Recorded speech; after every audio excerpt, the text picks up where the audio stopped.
guys, welcome back. Today we're going to read American Girl story.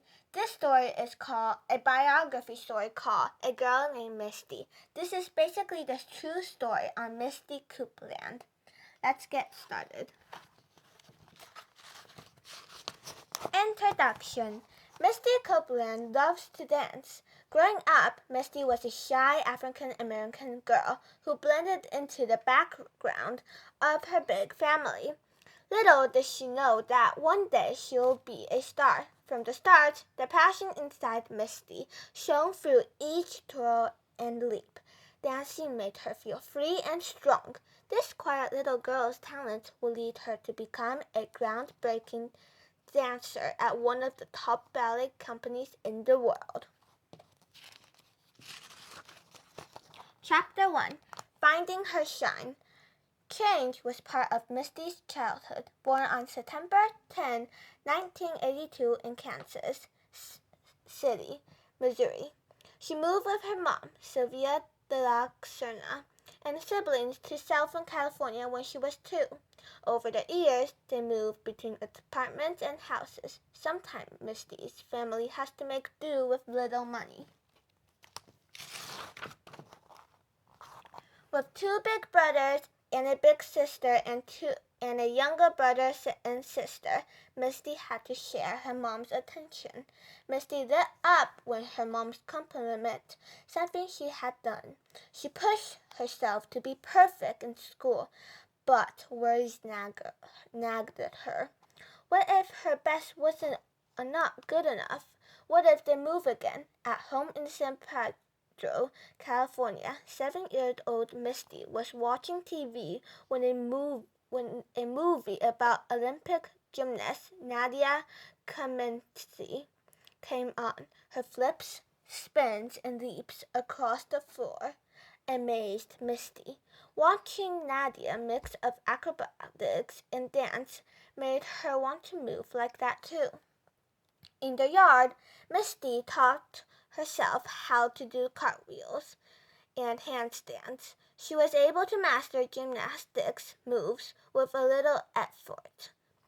Misty pretended to perform for an audience and imagined their roaring applause when she did all her moves just right. Something special filled Misty's heart when she heard Mariah Carey's songs too. She felt a connection to Mariah, who was Bianca like she was. Misty's mom and dad were both half black and half white. Seeing someone who looked like her being successful and achieving her own dream inspired Misty. When Misty made up dances in her bedroom, she was able to act out the words and feelings as the music flowed through her. It was like a light flooded on inside her and she began to shine. Misty's worries about school, money, and where they lived disappeared as she danced. Chapter 2. Stepping Out. In middle school, Misty was set a huge goal that would change her life. She wanted to earn a spot on the drill team, a type of dance group, and not just any spot. Misty was determined to be captain. Her big sister, Erica, had become a star on that same team. Her mom had been a professional cheerleader. Can Misty, the girl who was afraid to read out loud in class, really become the leader of the group?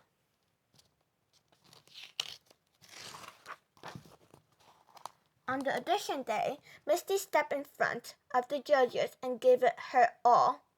She not only became captain, but caught the eye of Coach Elizabeth Cantine, who had studied ballet. As Coach Cantine watched Misty during practice and at shows, she knew Misty had a gift. Coach Cantine told Misty a friend of hers was teaching ballet at San Pedro Boys and Girls Club. Misty was nervous about taking the class. After school, she sat on the bleachers at Boys and Girls Club, watching other children learn basic ballet steps. For 2 weeks, she just sat there.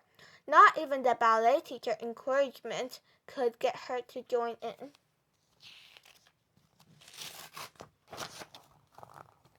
Then one day, Misty changed into a t-shirt and shorts and socks and decided to give ballet a chance. Surrounded by kids wearing leotards and tights, she felt out of the place. Misty was usually confident when she danced, but not this time. The moves made her feel awkward and insecure. By the end of the class, she had enough. Misty decided her time with ballet was done.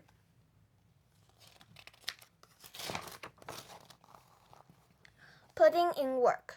Cindy Bradley, who taught the ballet class at Boys and Girls Club and other plants, from the beginning she saw Misty's talent. She convinced her to come back.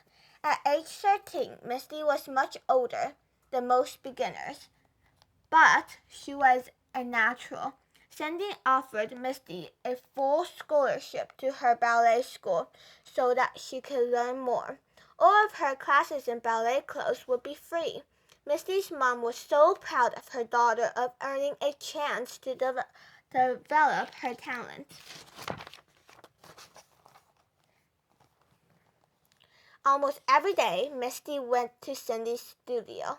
The classes were grueling and required a lot of focus, but every step, leap, and spin filled Misty with joy. Misty was excelling. Nothing could stop her. Just 2 months after starting ballet lessons, Misty was inputted on the tips of her toes. Dancing inputted is a skill that takes most dancers years to master. Cindy told Misty she was perfect for ballet. She could perform moves easily that usually take a lot of training and practice. She had a ballerina's form. Misty knew in her heart ballet was where she belonged. Meanwhile, life at home was getting harder. Misty's family had to find another place to live and had moved into a motel room. Her sister Erica took the long bus ride with Misty from Cindy's studio back to their home. Between school, her daily ballet practice, and long bus rides, Misty was gone a lot. Misty's mom worried that Misty was away from her family and friends too much. Her mom said Misty had to give up ballet. Chapter 4. The Making of a Star. Misty was devastated at the thought of not taking ballet anymore. She told Cindy the news. Cindy asked Misty's mom if Misty could live with Cindy's family during the week so that Misty would be close to the studio. Misty would go home every weekend. It was a tough decision, but Misty's mom agreed. At Cindy's studio, Misty got better and better. She mastered every move and took advanced classes, pushing herself to be the best. People call her a prodigy, a young person with amazing skill. She watched ballet on TV and carried dance magazines in her backpack. Ballet was her life. Though she loved ballet, Misty had never actually seen a live performance until Cindy took her to see Don Quixote. And at just 19, the star of the show, Paloma Herrera, had become a principal dancer at American Ballet Theater, ABT, in New York City. ABT was one of the top ballet companies or performing groups in the world. Misty watched Paloma and dreamed of becoming an ABT principal dancer too. Meanwhile, Misty's mom and siblings cheered as she dazzled the audience with her performance, like in the Nutcracker and the Chocolate Nutcracker. Becoming a great ballerina meant working long hours. Some of the weekends, Misty didn't have time to come home. That upsets her mom. She loved Misty and wanted her to be happy and keep dancing, but felt she should be spending more time with her family. Cindy also loved her and wanted her to keep living and training with her. Misty felt torn apart.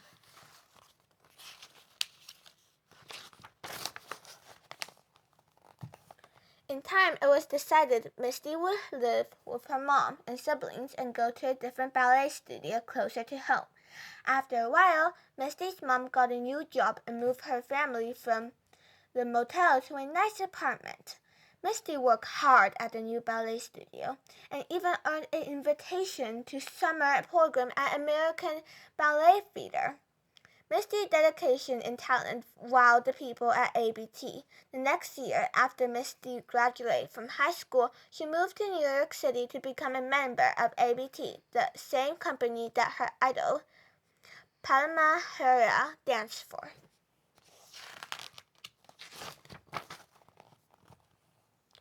Walking around the busy streets of New York City, Misty saw a beautiful mix of people of different races and backgrounds living and working together, but inside ABT she saw something else.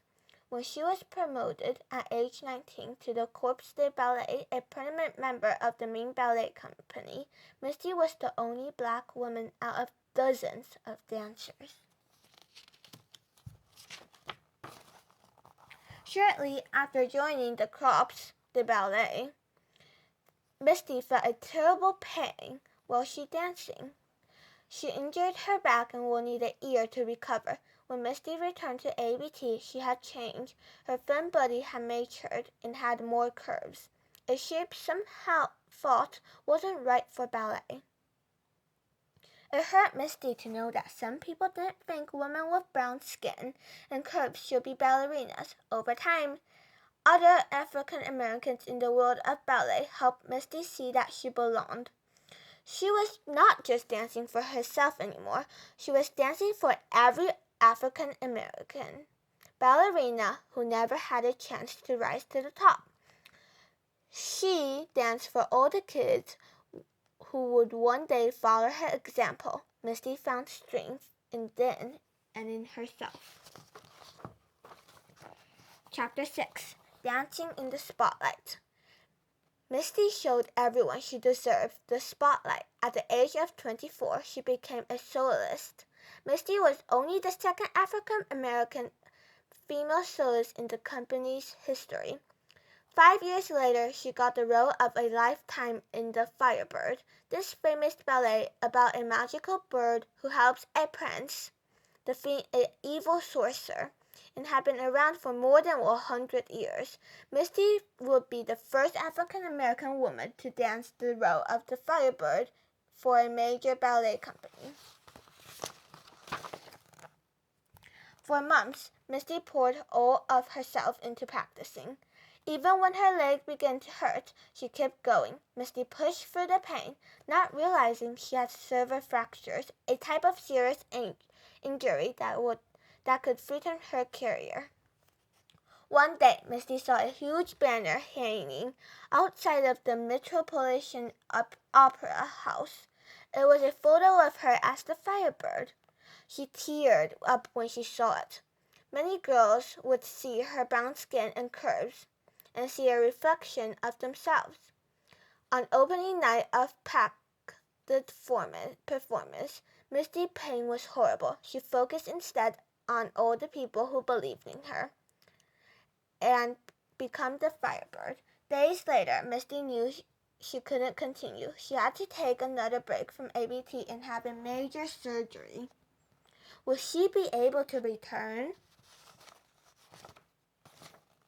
Not only did Misty become back to ABT, 3 years later, after her performance at the Firebird, the artistic director of ABT told Misty Copeland to take a bow. She had become promoted to principal dancer, the highest level a dancer can reach. Misty had finally achieved her dream. She was the first African American female principal dancer in the company's history. As her ABT family cheered for her, she could feel the whole world applauding. Misty was the shy girl with the big talent, had become the star she was always meant to be. This is the end of the story. Thank you for listening to my story today. I hope you enjoyed it. Thank you very much. Please subscribe our channel. See you soon.